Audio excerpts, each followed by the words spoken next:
Hello, tubers. Welcome back to my channel. It's Christmas. It's Christmas. Yes, it is. Okay, so this looks like Show Me Your Sheet Load, and it kind of is, but it's really about mass producing Christmas cards.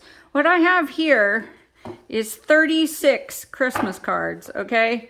36 of the little buggers that used up lots of that pad of paper.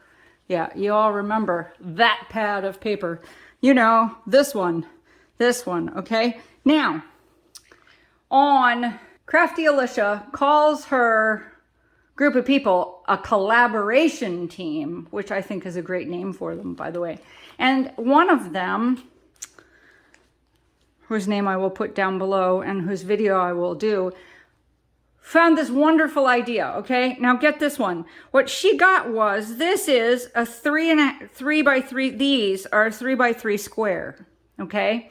So the original sheet load, look at this, calls for 2 or 3 12 by 12 pattern papers, all right? So look at this. So the 3 12 by 12 pattern papers give you 4 backgrounds.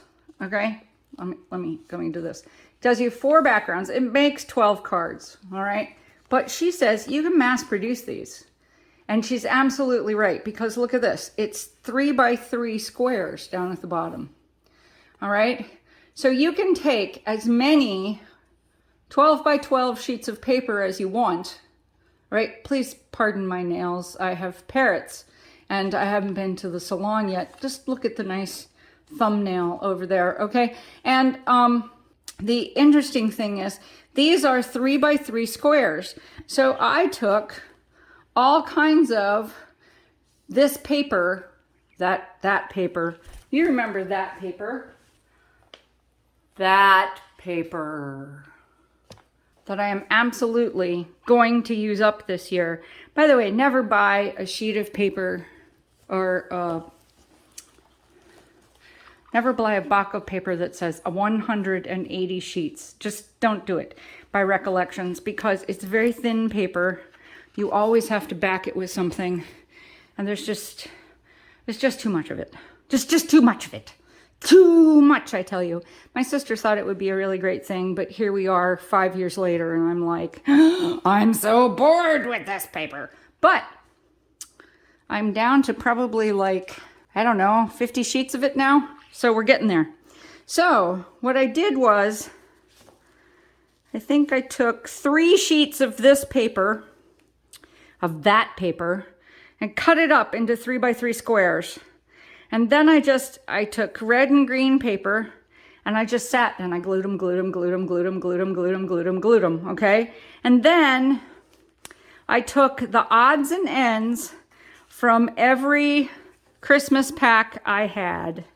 Okay, they're all exactly the same, okay? They're all exactly the same. Oh, I took 4 of those sheets of paper. See, I just took odds and ends of them, okay? Oh, and I took some blue paper too. And I took odds and ends from all of the, all the little packs of paper that I had. All the little weird Christmas odds and ends that were 4 1/4 or 5 1/2. I took all the bits, and I just kept cutting backgrounds out of them, okay? I'm being bitten by a parrot. Okay, I just kept cutting. Look, see, I mean, I got all kinds of different backgrounds, but it doesn't matter because it's just a Christmas card. And then I took your basic, the sketch calls for, this is like, it works. It really works, because the sketch calls for an image and then some kind of sentiment. So it calls for an image and a sentiment together, which you can do, okay? But I chose to do a sentiment and an image, and it works for all different kinds of things. See, I took, same idea.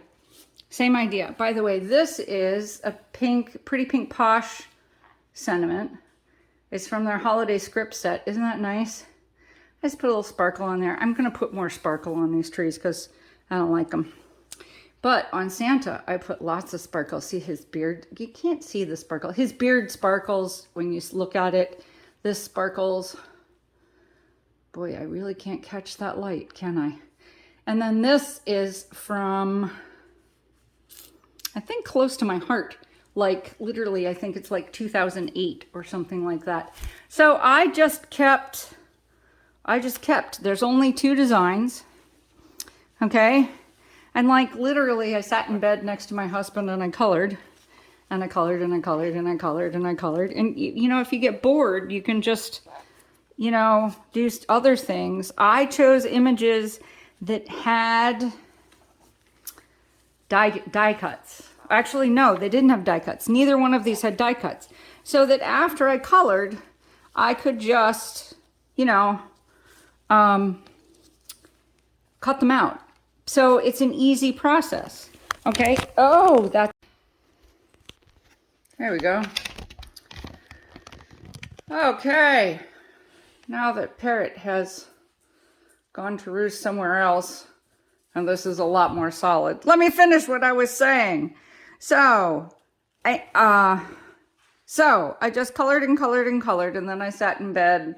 I go to bed very early during the day, and then I cut and cut and cut and cut things out, whatever shape I wanted them. And then I had a whole pile of things, and then I just did the, let's slow down a little bit. And then I did the assembly line process of just gluing them together. All right. And one of the things is, by the time you've got the square, you've got a whole bunch of sentiments, and you've got the images and backgrounds. At this point, I think what I did first is I put backgrounds onto cards with my ATG, and then I put the squares on the backgrounds with my ATG, and then I started gluing things down. All right, and one of the things that I did as I was going, you may have noticed I experimented a little about where I was going to put the die cut, where I was going to put the sentiment, how that was going to work. I did the same thing with the Santa. On the Santa, I actually was like, does he look better over there? Does he look better over here? You know, is your card? So the good thing about the card is, A, no one has the piece of paper, and no one has the other card. Yeah. So they don't know what the other ones look like. And they all came out pretty nice, you know, it used up gobs and gobs of scraps. So I highly recommend this process. You'd also do it for like a retirement party. You could do it, as I said, if you've got some sort of, like if you're a craft show producer, I think that works really well. If you've got, you know, flea markets or a craft show, or your group is making these, I just like, wow. So all of these cards, even though I was coloring, and I get fussy, of course, because I'm me, and the glitter pen and all that stuff, all 36 of these cards took me about 4 hours. So that's important to know. The longest part of all of this was the cutting. You know, cutting everything and actually fussy cutting out all of these. If you took an image that came with a die cut, or if you printed it onto a shape, it would go a lot quicker. So even that could be streamlined. So that is my Christmas 365 for this month. I hope you have enjoyed it. There is no more Parrot, so no more knocking things over. And I'll see you next month. Bye.